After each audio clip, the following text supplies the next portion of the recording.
Halo semuanya, pada episode kali ini Bu Bidan akan menjelaskan lebih lanjut mengenai pembengkakan ASI yang lebih parah atau biasa kita sebut sebagai mastitis. Selamat datang di channel YouTube Tanya Bu Bidan. Di channel YouTube ini Bu Bidan akan menjelaskan lebih lanjut mengenai kehamilan, persalinan, nifas, bayi baru lahir, KB, kesehatan reproduksi dan juga bahkan program hamil. Baik, perkenalkan saya dengan Bu Bidan Dian dan saya adalah Bu Bidan, sahabat Bunda semuanya. Sebelum kita memulai bahasan pada hari ini, Bu Bidan ingin mengingatkan bunda-bunda semua, jangan lupa untuk pencet tombol like, komen, dan juga subscribe ya.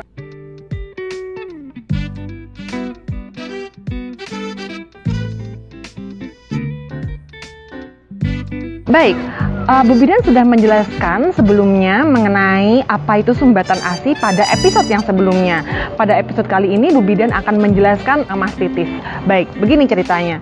Jadi pada saat kita menyusui, kita memiliki lobus-lobus atau macam anggur-anggur ya yang ada di dalam payudara kita. Seperti ini bentuknya ya yang Bu Bidan lingkari ya. Ini dia semacam gerombolan-gerombolan dari sil ASI yang kita sebut sebagai lobus. Semua bunda-bunda memiliki 15 sampai dengan 20 lobus di setiap payudara dan ini akan menghasilkan ASI pada saat kita menyusui. Sumbatan ini terjadi karena ASI yang dikeluarkan itu tidak lancar, bisa jadi karena menyusuinya kurang kepada bayi atau faktor-faktor lainnya sehingga menyebabkan sumbatan ASI yang kalau kita lihat itu bisa ada di salah satu lobus atau bahkan di salurannya begitu. Nah, pada keadaan mastitis, sumbatan ini bunda-bunda berubah menjadi infeksi karena ada sumbatan dan kemudian juga ada bakteri sehingga sumbatannya ini menjadi lebih parah, akhirnya bunda-bundanya itu menjadi demam biasanya. Baik, sekarang Bu Bidan akan menjelaskan ciri-ciri dari mastitis ini apa saja.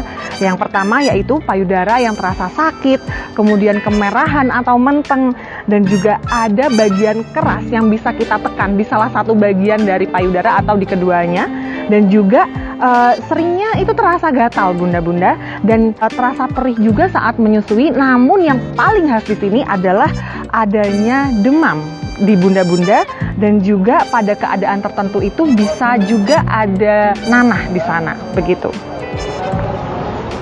Nah, sekarang seperti yang sudah Bu Bidan jelaskan sebelumnya, apa sih yang menyebabkan adanya mastitis ini? Yang jelas yaitu pada saat bunda-bunda menyusuinya tidak lancar, bisa juga karena bayi jarang menyusu, atau bisa juga karena adanya pemberian susu formula, atau perlekatan yang tidak baik, cara menyusui yang salah, dan kemudian ini dengan adanya bakteri yang datang, entah itu bisa jadi karena putingnya luka atau hal-hal lainnya, akhirnya itu bakterinya masuk ke sana, ke sumbatannya, dan akhirnya ini berlangsung dalam waktu lama dan akhirnya ini menjadi mastitis atau infeksi pada penyumbatan ASI begitu. Nah, sekarang bunda-bunda jika mengalami hal ini, apa sih yang harus dilakukan? Tips dari Bu Bidan yang pertama yaitu sebenarnya pada keadaan mastitis ini bayi masih boleh disusui ya bunda-bunda ya. Bu Bidan sarankan untuk menyusui bayi dengan posisi yang benar. Begitu. Posisi yang benar bagaimana? Sekali lagi Bu Bidan ingatkan pada saat bagian areolanya ini masuk semua ke mulut bayi, yang kedua juga perut bayi dan perut ibu itu bertemu, itu akan sangat memudahkan kita agar posisinya itu benar saat menyusui. Kemudian tips yang kedua apa? Jika bayi masih berumur kurang dari 6 bulan, maka silahkan disusukan setiap 2 jam sekali. Begitu. Bahkan jika malam hari silahkan dibangunkan saja ya, karena nanti akan tidur lagi bayinya begitu. Nah, kemudian jika produksi ASI melimpah, ini bunda-bunda boleh dipompa saja, dipompa agar sering kosong begitu.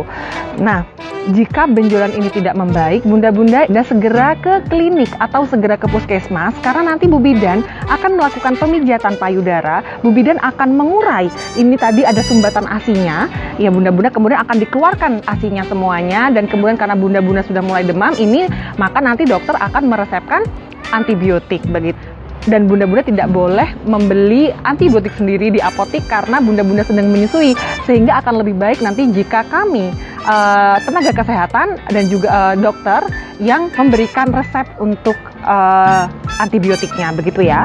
Nah, pada keadaan mastitis ini adalah keadaan yang sebaiknya segera ditangani. Mengapa? Karena jika mastitis, seperti yang kita tahu bahwa adanya sumbatan, kemudian juga adanya infeksi, jika ini tidak ditangani segera, maka ini akan mengakibatkan adanya abses pada payudara atau nanahnya itu stuck di sana. Nanahnya tetap di sana dan ini akan terus membesar sehingga apa yang harus dilakukan? Sehingga ini harus dibawa klinik atau puskesmas atau rumah sakit dan nanti ini akan dilakukan ini ya Bunda, harus dikeluarkan nanahnya. Jika masih ada pertanyaan, maka Bunda-Bunda silahkan komen di bawah ini dan juga jangan lupa untuk join atau bergabung di Facebook grup Tanya Bu Bidan karena akan ada Bu Bidan di sana yang akan menjawab pertanyaan-pertanyaan Bunda setiap Senin sampai dengan Jumat jam 8 sampai jam 9 malam. Baik, jangan lupa subscribe dan sehat selalu Bunda-Bunda semuanya.